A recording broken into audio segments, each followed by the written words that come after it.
Último capítulo de Jujutsu Kaisen, já adianto pra vocês que foi bem mediano, o que é bem ruim pra obra de Jujutsu Kaisen, que é uma obra, assim, gigantesca. Quer dizer, eu sinceramente esperava um pouquinho mais e ó que eu não tava esperando grande coisa. Olhando pelo lado positivo, o Itadori não virou um completo CLT, então sim, eles estão blindados aos CLTanos e todo o resto que seguem o poder maligno da CLT. Enfim, o Sukuna mudou de lado, sim, é isso mesmo que você ouviu, ele mudou de lado, tipo, não completamente, mas o cara tá um pouquinho mais bonzinho, digamos assim. Então meio que no caso, o discurso no Kaizen do Itadori acabou funcionando. Ah, e outra coisa, o Satoru Gojo apareceu. Nossa, que incrível, maravilhoso. Só que foi através de um flashback e todo mundo ficou broxa. Mas enfim, eu já vou contar tudo o que aconteceu nesse último capítulo. Sim, acabou a obra de Jujutsu Kaisen. Só que antes, obviamente, eu vou pedir pra vocês deixarem um like, que é bastante importante aí pra dar aquela engajada no vídeo. E principalmente, se inscreve no canal que não é inscrito. Até porque, por mais que Jujutsu Kaisen acabou, eu vou estar trazendo aqui outras obras bastante interessantes pra vocês, como por exemplo o próprio Chainsaw Man, que eu trago direto aqui pra vocês. Aliás, aproveita e comenta aí embaixo uma obra que poderia substituir Jujutsu Kaisen aqui no canal, que eu poderia trazer todos os dias aqui pra vocês e que obviamente vocês gostam. Mas enfim, agora indo para o que interessa, basicamente a Nobara tinha analisado por completo aquela senhorita, né, que tava passando por maus bocados ao ver o namorado com uma face um pouco estranha. Onde a mesma diz aqui, não encontrei um talismã amaldiçoado ou marca em nenhum lugar dessa garota. O mestre de maldição provavelmente está bem perto. Se ele estiver trabalhando remotamente e não for um espírito amaldiçoado, provavelmente deveríamos ir atrás dele. Resumidamente, eles concordam. O próprio Fushiguro fala aqui que provavelmente eles estão lidando aqui com um alcance de pelo menos 50 metros, mas vamos dizer 100 para garantir, ou seja, há pessoas por toda parte, mesmo se verificarmos os prédios, há muitos pontos cegos. Mas de um certo ponto de vista, devemos ser capazes de perceber se a técnica for ativada novamente. Então Itadori se alegra achando que ficou esperto, falando assim, ah, claro, temos que ir para um campo aberto. Então o Megumi já interrompe falando, isso funcionaria se o nosso cara fosse um grande idiota. Ele fala, ah, você está dizendo que eu sou um idiota também. A Nobara já zoou a cara dele, falando, nossa, você é um idiota. Bom, resumindo, eles oferecem alguns planos aqui, só que são todos completamente refutados pelo Megumi, onde o mesmo bola o próprio plano, falando assim, um condomínio de 40 andares deve cobrir facilmente 150 metros. Vamos fazer com que eles visitem um amigo e subam para o último andar, saindo assim do alcance da técnica. Então a Edith vai para a janela, fica de olho nas entradas e nas saídas. Vamos ficar em um bom ponto de observação e aguardar a reativação. Estamos lidando com um cretino com motivações fortes o suficiente para perseguir Fukuzawa 24 horas por dia. Não havia nenhum microfone escondido lá dentro, contanto que ele não tenha uma técnica que lhe permita ouvir nossas conversas, devemos ser capazes de atraí-lo. Bom, já indo direto ao ponto, eles começam aqui esse plano e finalmente avistam o tal mestre de maldições. Nossa, agora eles vão ter uma grande batalha. Inclusive, ele tá utilizando aqui toda uma máscara, né, um capuz aqui pra ocultar sua identidade. Então, o cara é bastante misterioso. Que bom, foi pego simplesmente, assim,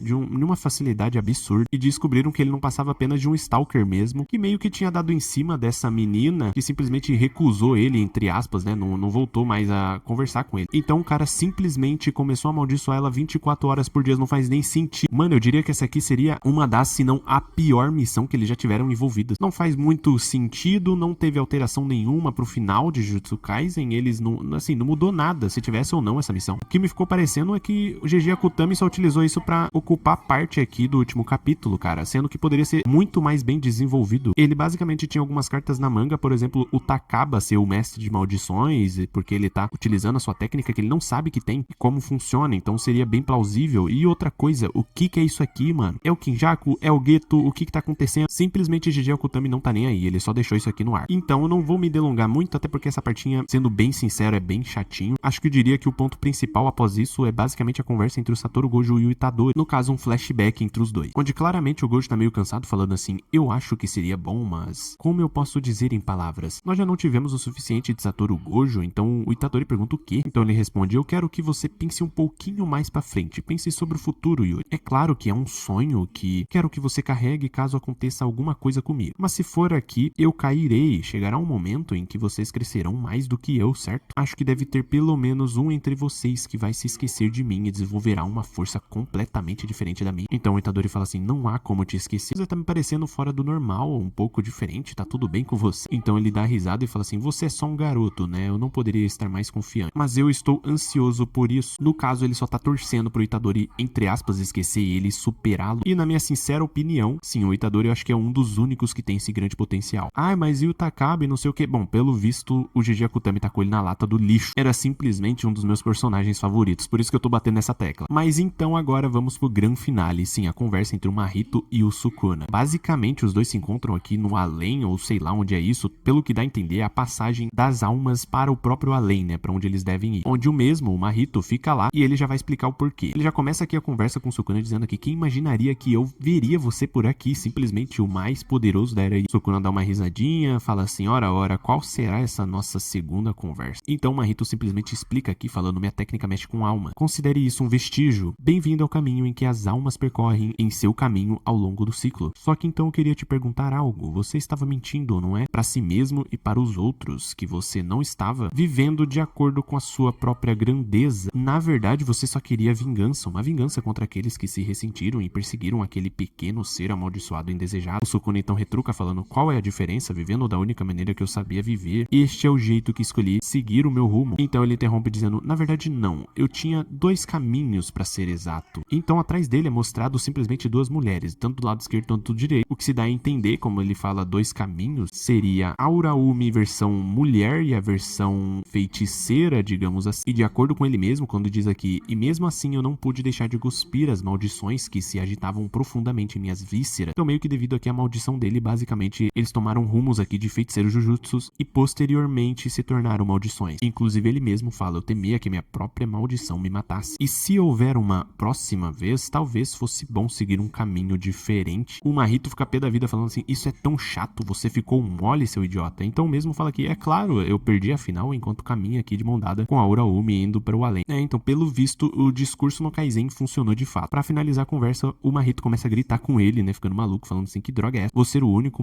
de mau humor aqui como uma criança. E então é cortado mostrando aqui todo mundo meio que naquela vibe felizes para sempre. Então no último quadro mostrado também o tal último dedo do Sukuna, que inclusive foi o principal causador de tudo isso, meio que dando um adeus. Ele apareceu no primeiro capítulo, apareceu no último capítulo, se encerrando aqui o ciclo de Jujutsu Kaisen. E inclusive Gege Akutami deixou aqui um recadinho aqui no final, dizendo: meus mais sinceros agradecimentos aos nossos fiéis leitores pelos 6 anos e meio de apoio. Por favor, aguarde ansiosamente a próxima obra de Gege Akutami, que aliás eu sabia que ele ia fazer alguma coisa, só que eu espero que seja do universo de Jujutsu Kaisen, meio que continuando, né, meio que tapando o buraco na verdade, como por exemplo, como é que foi a tal Era Ian, que o Sukuna fala bastante. Chegamos no fim da obra inteira e simplesmente não apareceu nada a respeito, tipo, zero. Mas enfim, esse foi não só o último capítulo de Jujutsu Kaisen, mas como também o fim de uma obra tão grande quanto. E a minha opinião, bom, eu já falei no começo, mas vou repetir, foi um final bastante mediano, até que bom, mas isso não chega nem aos pés do que deveria ser pra uma obra tão gigantesca e incrível que foi Jujutsu Kaisen. Tivemos aqui uma missão com desfecho completamente aleatório na minha visão, conversas importantes que acrescentaram bastante, né, ao conteúdo, pra deixar pelo menos esse final um pouco mais interessante. Mas por fim, na verdade, eu queria saber o que vocês acharam de tudo isso. Comenta aí embaixo que eu vou estar querendo dar aquela olhadinha. Deixa o like, se inscreve e até a próxima.